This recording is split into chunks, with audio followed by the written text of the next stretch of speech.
পয়গম্বর সাহাবায়ে কিরামদেরকে সামনে বয়ান করতেছেন, যুদ্ধের ব্যাপারে উদ্বুদ্ধ করতেছেন। নবীজি বারবার টাকার জন্য খোঁজে, কিন্তু খুঁজে পাওয়া যায় না।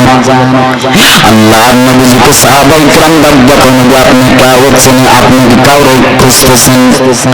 বিশ্বনবী ডাক দেখাও, ও আমার সাহাবীরা, হ্যাঁ হ্যাঁ আমি একজন সাহাবীরে খুঁজি। কোন সাহাবী? নবীজি বলো হুযায়ফা।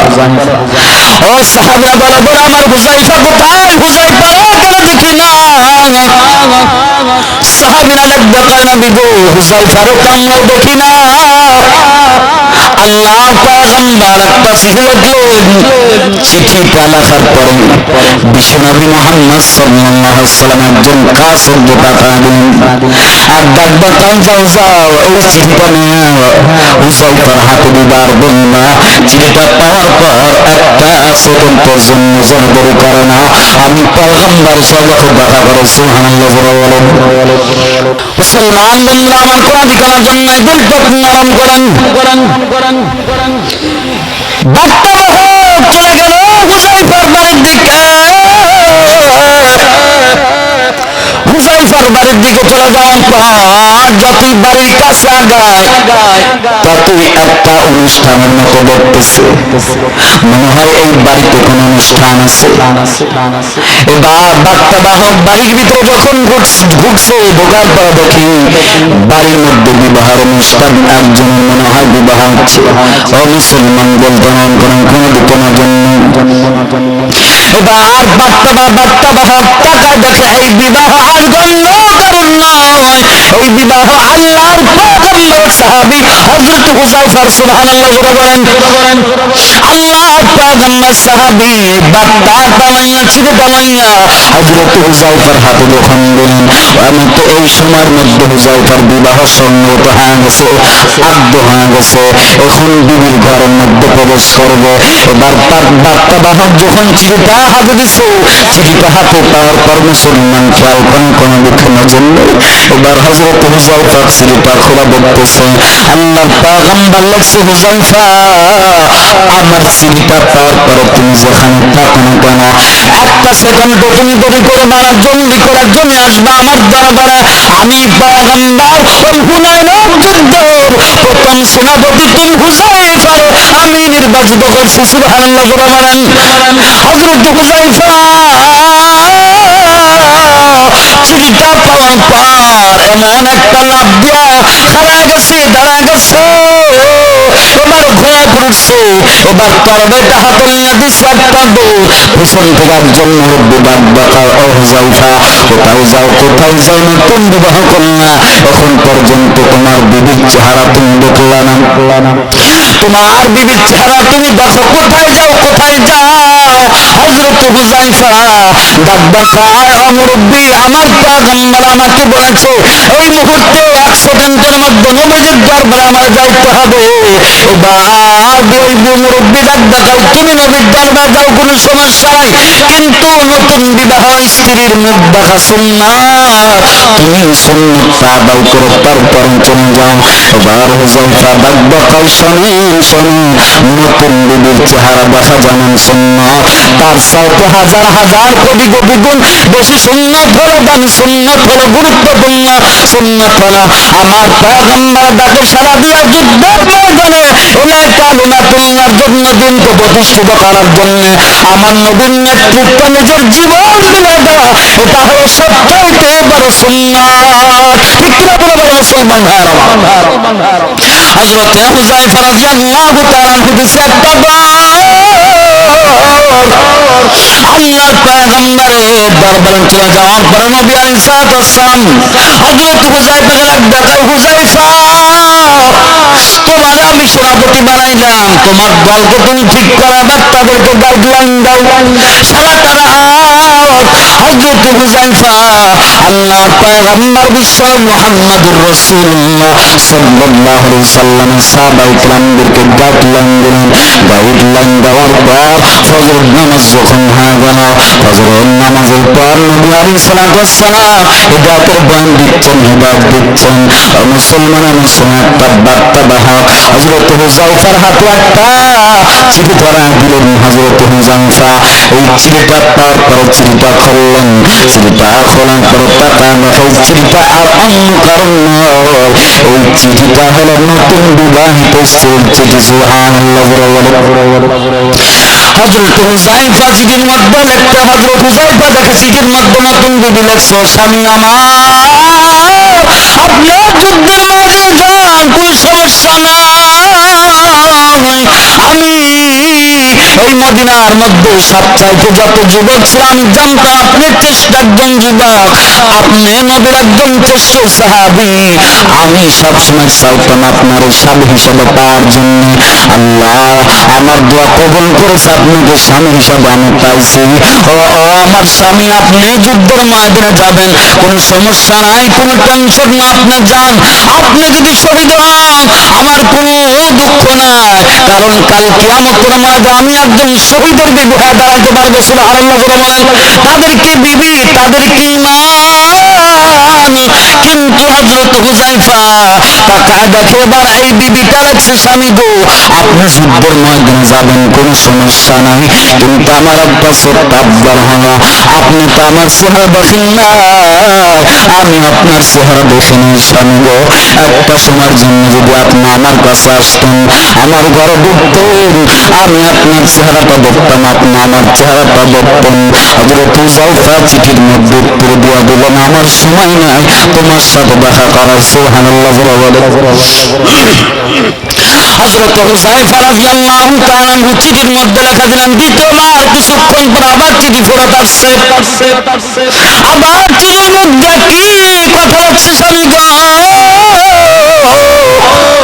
একটা কি সময় হবে, একটু কয়েকটা মিনিটের জন্য আমার কাছে আপনি চলে আসুন, একটু আপনার সাথে আমি দেখা করব।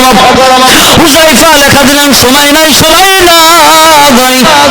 হে মুসলমান কোরআন নাই ভালো করে বলছেন, তৃতীয়বার আবার চিঠি চলে আসছে।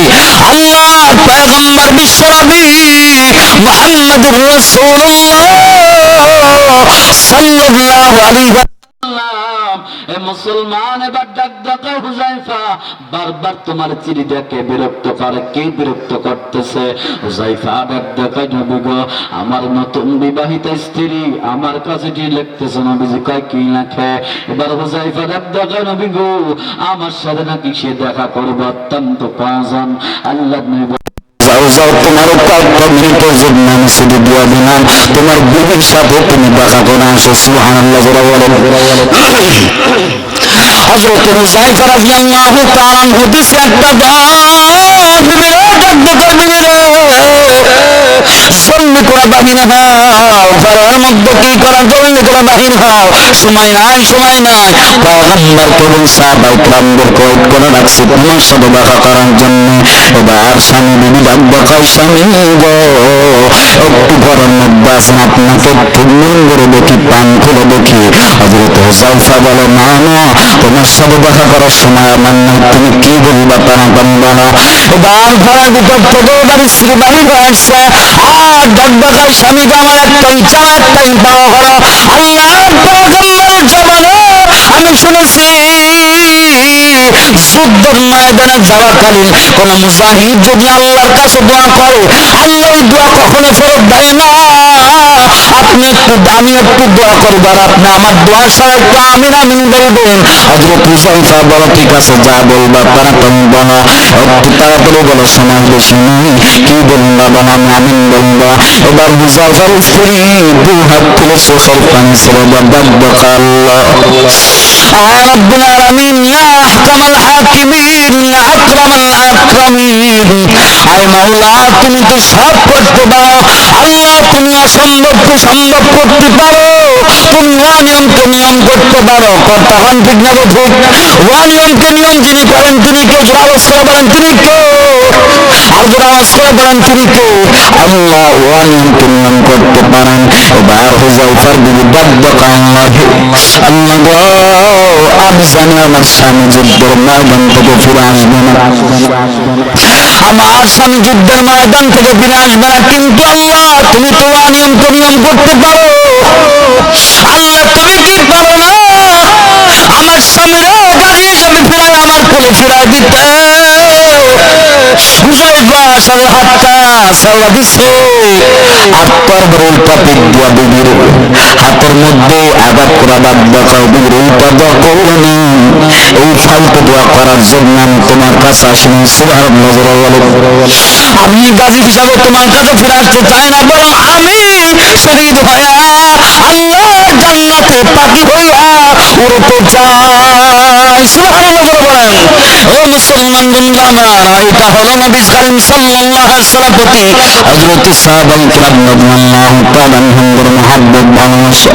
ও মুসলমান ভালো করে বুঝুন, এই জন্য পয়গম্বর আলাইহিস সাল্লাল্লাহু আলাইহি ওয়াসাল্লাম বলেন, লা ইউমিনু আহাদুকুম হাত্তা আকুনা হাব্বা ইলাইহি মিন ওয়ালিদিহি ওয়া ওয়ালাদিহি ওয়ান নাসি আজমাইন। ও দুনিয়ার মানুষ, তোমরা ততক্ষণ পর্যন্ত কামেল মুমিন হতে পারবে না যতক্ষণ পর্যন্ত আমি পয়গম্বরকে বেশি মহব্বত না করবা, জানের চাইতে বেশি মহব্বত করতে না পারবা। ও মুসলমান, দফায় দফায় আমার পয়গম্বরকে কুরুক্তি করা হয়, সেই কুরঙ্গালা বারবার আমার পয়গম্বরকে নবী বলে গালি দেয়, আমার পয়গম্বরকে লুচ্চা বলে গালি দেয়। ও মুসলমান, ভালো করে বুঝো, আমার পয়গম্বরের ব্যঙ্গচিত্র করে আমরা মুসলমান হওয়ার পরও আমার জীবনের চাইতে যদি আমার নবীরও বেশি ভালোবাসতাম, একজন মুসলমান কখনো এটা হওয়ার পর ঘরের মধ্যে বসে থাকতে পারে না। ঠিক কিনা জোরে আওয়াজ করে বলেন। ও মুসলমান, ভালো করে বুঝেন, কোন দিক কোন জন্য। অথচ সাহাবায়ে কিরাম রাদিয়াল্লাহু তাআলা আনহুম আজমাইনদের অবস্থাটা কেমন ছিল? আমাদের সামনে নবীজিকে অপমান করা হয়, আমরা কোনো প্রতিবাদ করি না। আমার বাবার বিরুদ্ধে কথা বললে আমরা জ্বলে উঠি, আমরা গর্জে উঠি। আমার নেতার বিরুদ্ধে কথা বললে আমি সাথ দিতে রাজি নাই, আমার দলের বিরুদ্ধে কথা বললে আমি সাথ দিতে রাজি নাই। কিন্তু বারবার দফায় দফায় আমার পয়গম্বরকে গালি দাও, আমার পয়গম্বরকে কটূক্তি করা হয়। কিন্তু দুঃখের ব্যাপার হলো, আমরা উলামায়ে কিরাম নবীজির পক্ষে যখন রাস্তায় নামি, আমাদেরকে উল্টা রাজনীতি বলে আমাদের বুকে গুলি চালানো হয়। কথা বলেন ঠিক না ঠিক? এটা কিন্তু অনেক মানুষ এটা রাজনীতি না, এটা যদি বলেন রাজনীতি, তাহলে এই দেশের প্রত্যেকটা মুসলিমের এই রাজনীতি করা ফরজ। ঠিক কিনা মুসলমান ভাই? এই জেলার মধ্যে বুরহানুদ্দিনের নবীজিকে ব্যঙ্গ করা হলো, নবীজিকে কোরআন নবীজিকে নিয়ে কটূক্তি করা হলো। উম্মতের উলামায়ে কিরামের নেতৃত্বে, তৌহিদি জনতার নেতৃত্বে যখন শান্তিপূর্ণ মিছিল করা হলো, আবার সোনার বাংলাদেশের সোনার ছেলেরা, সোনার পাড়ার বাহিনীরা, এরা এবার নবী প্রেমিক মুসলমানের বুকে গুলি করছে। কথা বলেন ঠিক না ঠিক? অথচ সাহাবায়ে কিরাম রাদিয়াল্লাহু তাআলা আনহুর অবস্থা কেমন ছিল? হযরত আমর ইবনে আস, হযরত আমর ইবনে আস রাদিয়াল্লাহু তাআলা আনহু বলতেন, আপনারা হযরত আমর ইবনে আস রাদিয়াল্লাহু তাআলা আনহু সাহাবায়ে কিরামদেরকে নিয়ে জেরুজালেম যখন বিজয় করতে যাবেন, জেরুজালেমের চৌরাস্তায় যাওয়ার পর সাহাবায়ে কিরাম মিলা এবার কি গাড়লেন? তাবু গাড়লেন। তাবু গাড়ার পর এবার জেরুজালেমের এবার ইহুদিরা বাক্য আমর ইবনে আস, আপনাদের সাথে আমরা যুদ্ধ করবো না, বিনা যুদ্ধে আপনাদের বিজয় ঘোষণা করে দিলাম। সুবহানাল্লাহ। হযরত সাহাবায়ে কিরাম যখন এখানে তাবু গাড়ছেন, এই জেরুজালেমের চৌরাস্তার মধ্যে একটা ঈসা পয়গম্বরের মূর্তি ছিল। কার মূর্তি? হযরত ঈসা পয়গম্বরের মূর্তি ছিল। ও মুসলমান, রাত্রিবেলায় এক ইহুদিরা ষড়যন্ত্র করে হযরত ঈসা আলাইহিস সালামের মূর্তির নাক ভেঙে দিছে, পা ভেঙে দিছে, হাত ভেঙে দিছে, আর মুসলমানদের উপর দোষ চাপায় সকালবেলা চিঠি লেখা পাঠা দিছে। ও মুসলমানদের নেতা আমর ইবনে আস, আমরা তো বলেছিলাম আপনাদের সাথে যুদ্ধ করবো না, বিনা যুদ্ধে আপনাদের বিজয় ঘোষণা করে দিলাম, তারপরও আমাদের পয়গম্বর ঈসা নবীর নাক কেন ভাঙলেন, ঈসা পয়গম্বরের হাত কেন ভাঙলেন, পাও কেন ভাঙলেন, মূর্তি কেন ভাঙলেন? হযরত আমর ইবনে আস সাহাবায়ে কেরামদেরকে একদম সাহাবীরা বলো বলো বলো, এই কাজটা কে করছো? এই ভিক্ষার্জনের কাজ কি করছো? ওই ঈসা পয়গম্বরের নাক করা ভাঙলা, চেহারা কেন তোমরা বললো, ঈসা হাত কেন ভাঙছো, পাও কেন ভাঙছো? সাহাবীরা বলে না না, আল্লাহর কসম করাবেন, আমরা যখন আমাদের নবীকে ভালোবাসি সমস্ত পয়গম্বরকে তেমন ভালোবাসি, ঠিক কিনা যারা বলো? আমরা ভাঙতে রাজি নই, ভাঙতে পারি না। আমর ইবনে আস লেখা দিলেন, ডাক দেখায় শোনো আমার সাহাবায়ে কিরামের মধ্যে কেউ ভাঙবে না, তোমাদের মধ্যে কেউ ভাঙছে? ইহুদিরা কিনা জবাব দিল, না না না, তোমরা ফাজলামি করতেছো, তোমাদের মধ্যে কেউ ভাঙছে। আর যদি স্বীকার না হও তাহলে কালকে সকালবেলা 10টার মধ্যে আমরা তোমাদের নবী মুহাম্মাদের মূর্তি বানাবো, আর জনসম্মুখে মুহাম্মাদের নাক কেটে দিব, হাত ভাঙবে, পা ভাঙবে। নাউজুবিল্লাহ বলে হযরত আমর ইবনে আস রাদিয়াল্লাহু তাআলা আনহু পাগল হয়ে গেলেন, কারণ ইহুদির চাইতে খারাপ জাতি কেউ নাই, তারা যে যা বলে তাই করে, ঠিক কিনা জোরা বলেন? আমর ইবনে আস এমনি দেখেন না, আমরা এই দেশের মধ্যে পুরা পৃথিবীর মধ্যে 200 কোটি মুসলমানের ঊর্ধ্বে আমরা মাত্র কয়জন ইহুদি? আজকে 200 কোটি মুসলমানের মাথার উপর নাচতেছে, কথা বলেন ঠিক না? কত ডেঞ্জারাস তারা। এবার আমর ইবনে আস লেখা দিলেন, শোনো শোনো শোনো শোনো শোনো, যদিও আমার সাহাবায়ে কেরাম মিথ্যা কথা বলে, জীবন ধরে মিথ্যা কথা বলবে না। তারা বলেছি তারা ঈসা পয়গম্বরের নাক ভাঙবে না, মূর্তি ভাঙবে না, কিন্তু তোমরা যখন মানতেছো না তাই আমার একটা ফয়সালা শোনো। কত বড় মহাব্বত থাকলে এমন হতে পারে? আমর ইবনে আস বলে, শোনো, কালকে সকালবেলা 10টার সময় সমস্ত জেরুজালেমের সামনে আমার নাক তোমরা কাউটো, আমার মাথা কাউটো, আমার হাত কাউটো, কিন্তু সাবধান, আমার নবীর কৃত্রিম নাক আমরা দিতে রাজি নই। আমি আমর ইবনে আসের তাজা নাক তোমরা কাইটা দিও, তাজা নাক কাইটো, তারপরে নবীদের কৃত্রিম নাক তোমরা কাউটো না, কারণ আমি আমর ইবনে আস আমার তাজা নাক দিতে রাজি আছি, তারপরে নবীর কৃত্রিম নাক আমি দিতে রাজি নই। সুবহানাল্লাহ বলে এই খবরটা পৌঁছা যাওয়ার পরে খুশি হইয়া গেছে মুসলমানদের দলপতির নাক আমরা কাটবো। কতই না সুসংবাদ! জেরুজালেমের মধ্যে সমস্ত মানুষ একত্রিত হয়ে গেল। সকাল 10টার সময় ঠিক সময় জাল্লাত দেয়া গেল, আমর ইবনে আসকে মঞ্চের উপর ডাকা হলো। মুসলমানদের নেতা আমর ইবনে আস মঞ্চের উপর দাঁড়া গেলেন। এবার জাল্লাতরা ডাক বাকায়, জাল্লাত রে, দেরি করিস না, আমার নাকটা দেরি করিস না। সমস্ত মানুষগুলো টাকা দেখে হযরত আমর ইবনে আস নাক কাটবে, আর মাত্র কয়েক মিনিটের মধ্যে নাকটা কাটা যাবে, কিন্তু আমর ইবনে আসের মুখের মধ্যে, চেহারার মধ্যে কোন মলিনতার ছাপ নাই।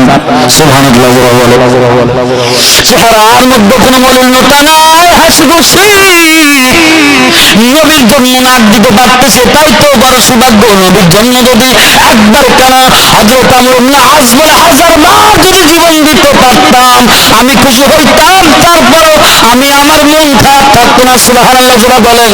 আল্লাহ পয়গম্বর জন্য সামান্য একটা নাক দিব, এটাই আমি পারবো না, কোশ্চিন কালেও সম্ভব না।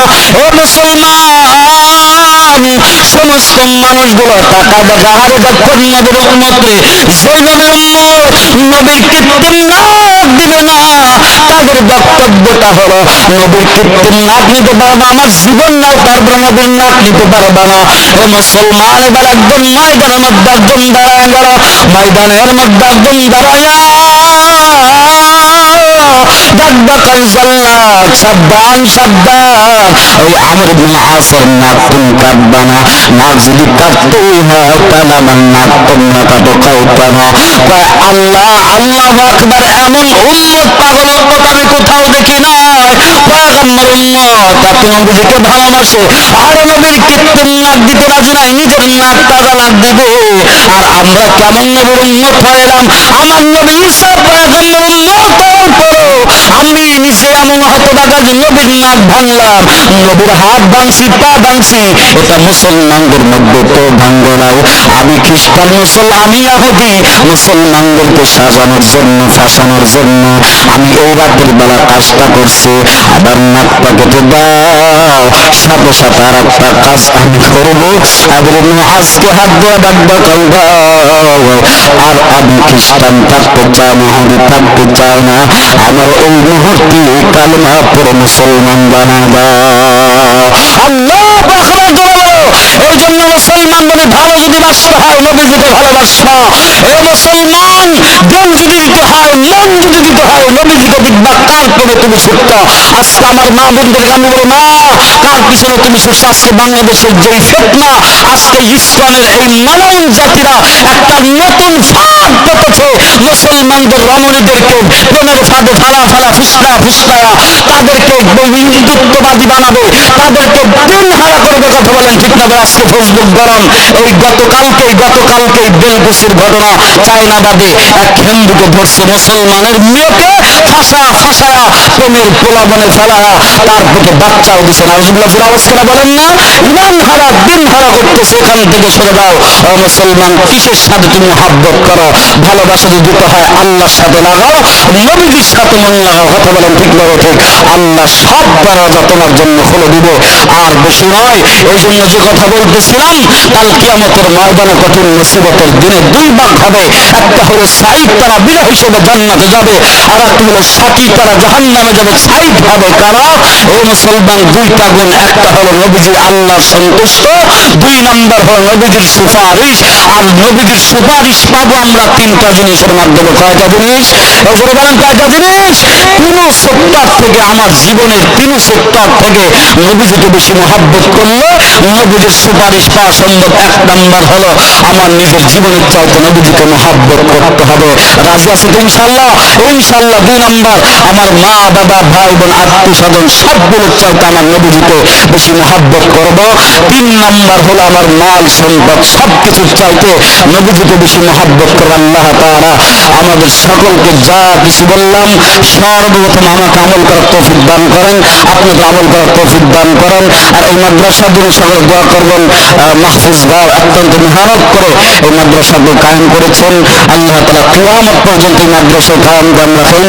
আল্লাহ তাআলা আমাদের সকল তৌফিক দান করেন। আখিরু দাওয়ানা আলহামদুলিল্লাহি রাব্বিল আলামিন। আসসালামু আলাইকুম ওয়া রাহমাতুল্লাহি ওয়া বারাকাতুহু।